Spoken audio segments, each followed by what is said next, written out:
Last week, Virginia Democratic Representative Don Beyer was among the volunteers distributing food to federal workers impacted by the shutdown at a food bank. Joining us now is Congressman Beyer. Thank you so much for joining us.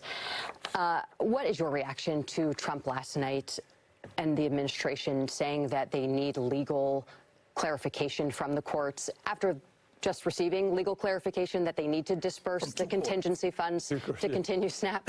Well, first of all, he said that the court's conflicted. They don't. They both say you should pay them. Okay, good. I was wondering about that. Yeah. Exactly. I was a little maybe hopeful that he didn't just say, hell no, we're not going to do it, that he's looking for a way for the federal government to do that. So that's maybe optimistic. There is $6 billion already allocated, spent in the bank, I mean, ready to be used for it. So we don't have to go move money from one place to another. Right, and he didn't ask for this clarification when it came to using contingency funds to pay military troops. Exactly right, which is sad. You know, it's the 42 million that you just mentioned is 16 million children and 8 million older Americans, 4 million that are on disability. It's a really hard hit on people that don't have other options. And people that are already hit hard. You know, when we were prepping for this show this week, I was trying to, I think we're all trying to get someone who was on SNAP, right?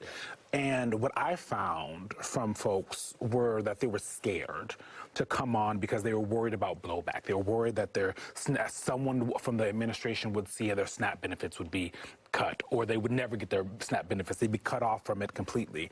And I'm curious what you think as a member of Congress as you watch whether it is SNAP, whether it's the open enrollment for ACA coverage for a lot of people who are experiencing poverty or are using that, whether it's Head Start, this kind of fear of folks who have poverty of the state no longer helping them because of the behavior of President Trump, right? They're not making it up. They're scared. These are people who are already hurting in this country, and they're even more scared than they've been before. What does that do to you? Eugene, I think that's very real. I mean, because you've seen, sadly, this vindictiveness from Trump and the administration. You know, like they fire or put 2 attorneys out of justice on suspension because they mentioned a riot on January 6th. There's payback in so many different ways if you disagree with the president. You know, you had the little clip of my putting food in those cars. So we did that. That was Friday a week ago, 350 cars. It lined up at 7:30 in the morning for a thing that didn't open until 11. What was interesting was nobody got out of their cars.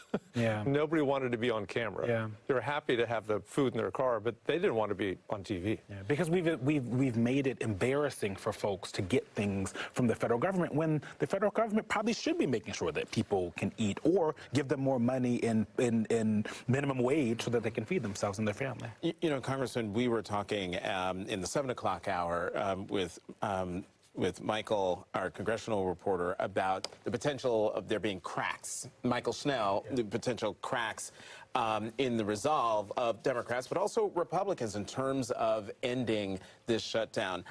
You're an actual member of Congress sitting here on this set.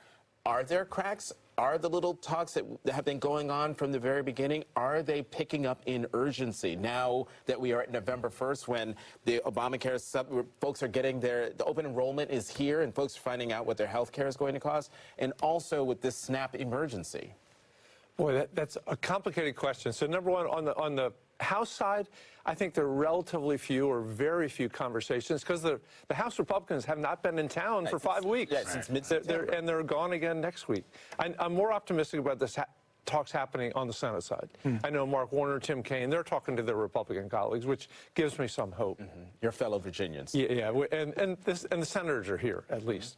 What I'm also hearing, though, Jonathan, is that people are so afraid of the 30% plus increase in their Affordable Care Act premiums, which, by the way, will roll over to all the other health care things that you have, that so far, at least, they're saying stick with the plan.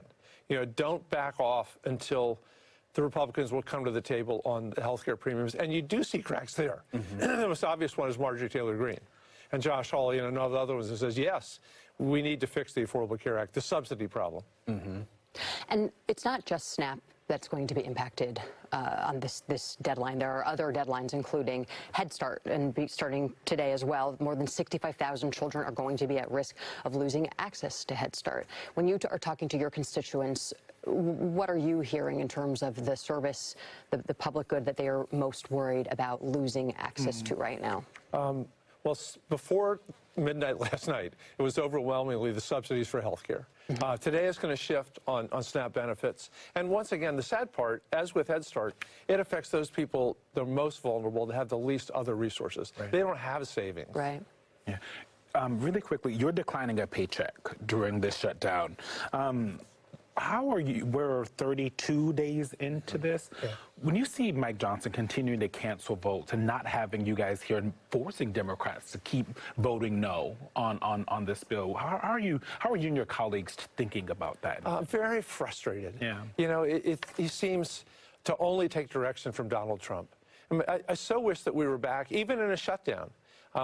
My team, they all come in 5 days a week. You know, if we were here, we could be talking. If we were here, we could be doing all the other stuff that we should be doing. So when we do come back, we're going to be months behind in terms of the legislation the government needs. Yeah, yeah.